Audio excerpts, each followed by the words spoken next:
It's a world of laughter, a world of tears. It's a world of hopes and a world of fears. There's so much that we share that it's time we're aware. It's a small world after all. Well, hello there and welcome to Walt Disney's Carolwood Barn right here in Griffith Park. My name is Doug Marsh. I am on the board of the Carolwood Foundation. We are tasked with overseeing Walt's barn. We also have a combine car from the Santa Fe and Disneyland Railroad. We have Ollie Johnston's train depot and, well, a lot of exciting things for Disney fans to see. We're here on the third Sunday of every month from 11 o'clock to 3 o'clock. Sometimes we are open for special events. If you follow us on Facebook or on Instagram, you'll be able to find out what's going on with us. There is just one moon and one golden sun, and a smile means friendship to everyone. There are mountains divide and the oceans are wide. It's the small world after all. So you are in Walt Disney's Carolwood Barn. It was built in 1950 in what was then Walt Disney's backyard in Holmby Hills. His backyard was a little bigger than most people's. He had a love of barns that went back to his childhood and a love of railroads that went back to his childhood.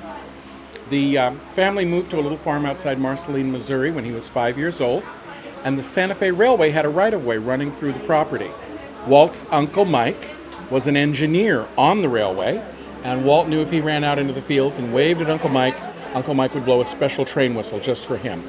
Right over here you can see some pictures of Marceline, and here is a picture, a detail from a much larger picture that shows the barn that was on the property. This corner was where Walt would come down on Sunday mornings. He would shave. There's his shaving mirror right over here. And he would stand here and get himself ready to receive his visitors. All of the tables that you see here in the barn were actually built by Walt. He had power tools and things in here. We have various displays representing his train hobby. This is a Lionel handcar train.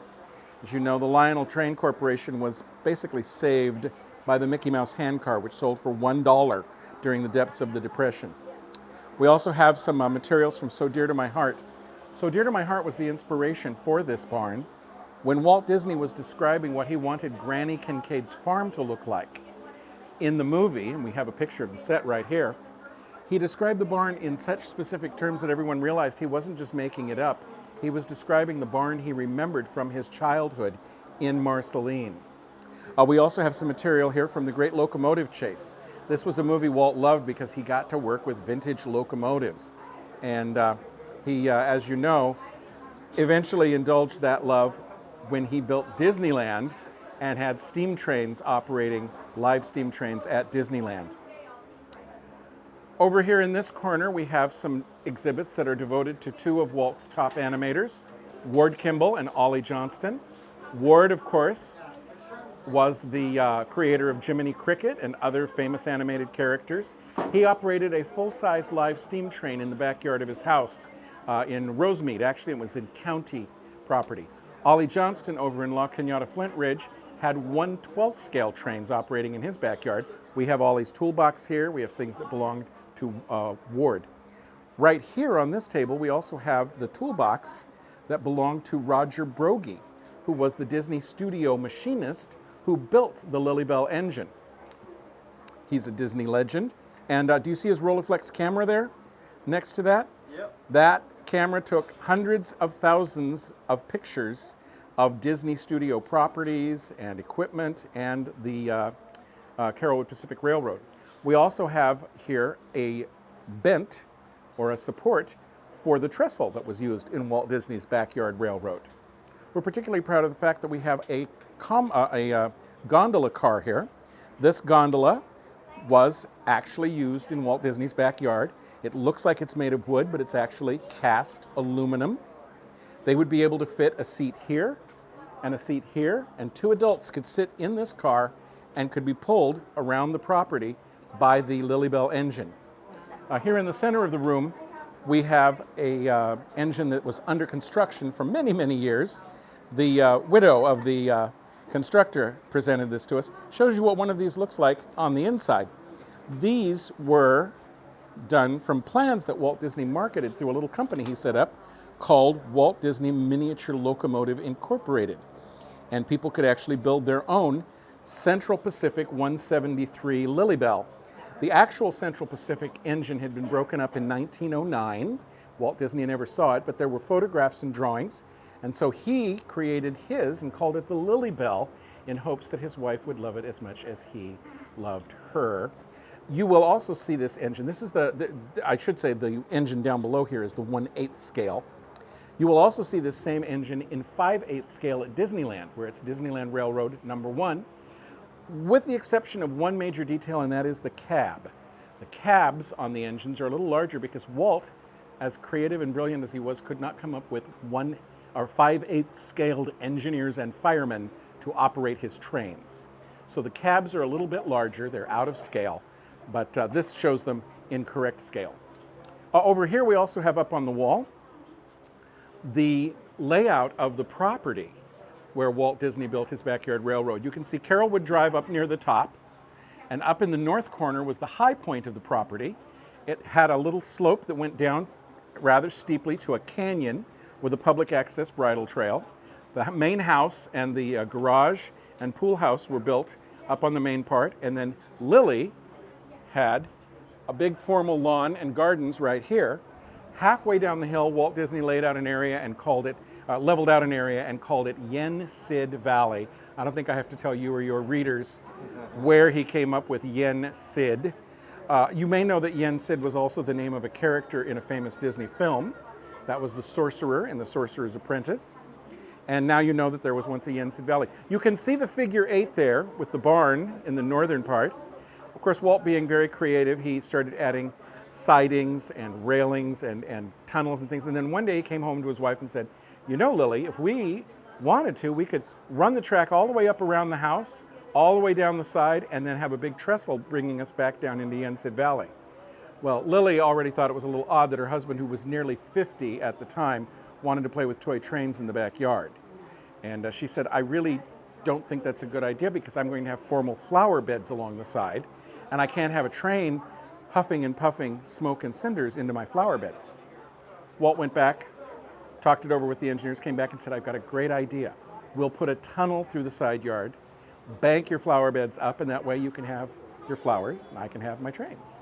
Well, Lily knew that once Walt had his mind set on a thing, he was going to have it. So that is how it was built. You can see that tunnel right here. And you also see that it has a very slight curve to it. Before he built it, Walt actually had the studio lawyer, Gunther Lessing, draw up a legal contract right-of-way for Walt Disney's Carolwood Pacific Railroad to tunnel below Lily Disney's flower beds, and then had their 2 daughters sign as witnesses to the contract, so he could keep legal peace in the family. That slight curve was because Walt thought it would be more exciting if you went into the tunnel, you were momentarily plunged into darkness, and then as you came around that curve, you saw the light up ahead. So some people say this was not only the first attraction he designed for the public, but that he also plussed or made more exciting. When the contractor was going over the plans with Walt, he said to him, you know, Mr. Disney, if I straightened out this tunnel in the side yard, I could save you a few $100s on the contract. Walt said, if I wanted to save money, I wouldn't build this whole thing in the first place. Just build it the way it's drawn. So that's how it was built. You can see some pictures here of Walt operating it, and also some very rare photos of Walt Disney in the barn entertaining one of his visitors. Over here we have a couple of proclamations that were given by the city of Los Angeles to the Carolwood barn. This one, and then this one is for the Imagineers for an Imagineering Day. And again, some more pictures. And another artifact of Walt Disney's Backyard Railroad. Right over here, we have one of the actual switches that was used in Walt's backyard, 1/8 scale, which is half again larger. That's because Walt wanted his toys to be bigger than everyone else's toys. This is a 1951 Look magazine showing how the barn would have looked down there in Yen Sid Valley, Walt operating it, and also a very rare picture of him with one of his, some of his power tools there in the barn, showing some visitors. We also hang a pair of coveralls right here. That's because this is where Walt actually did hang his coveralls. If you notice, the post that's being used is painted kind of orange. It's actually a cut-off broom handle. Walt was very practical. He just cut off the handle of a worn-out broom, stuck it through there, and that's where he would hang his coveralls. When Walt put his coveralls on, that meant, I'm not the head of the studio now. I'm an engineer working on the railroad. So that's what he wanted to do. Playtime. Yes. In the middle of the room, we have an engine that belonged to Walt, although it never operated in his backyard. This was purchased at the famous Ashby Loke miniature shop in London. When it was being shipped over to the United States, water got in the hold, damaged the boiler, so it never actually operated in Walt's backyard, but he did own this engine. And over here, well, this is very special. This is a beautiful tabletop layout of the Mine Train Through Nature's Wonderland attraction. It's not an exact scale layout. It kind of compresses it, leaves in all of the most exciting aspects of it, including even down here at the end when you would come through the painted desert, you would go into a tunnel and you would go through the Rainbow Caverns. As you come around the corner here, we have a guest here who has discovered this. You can actually see the Rainbow Caverns down here, and there they are. When the trains are operating, the train actually goes right through there. Here to your right is one of Walt's workbenches. All of the tables in the building, as I say, were built by Walt himself. These were various of the tools that belonged to him. And among them, you will see right here is a catalog for the Walt Disney Miniature Locomotive Incorporated, where he used to market plans and castings and materials that would be needed to build an engine. And then back here is the switcher board that Walt Disney could use to remotely operate his trains from right here in the barn. It was the most sophisticated layout up to that time ever built. There were 11 switches. If you see the little red and green lights, that tells you the switch. Walt could flip the switch and it would send the train in the other direction. The white lights told him where the Lilybell engine was at any given time. You can see Yensid Valley. You can also see the trestle and where the main house was.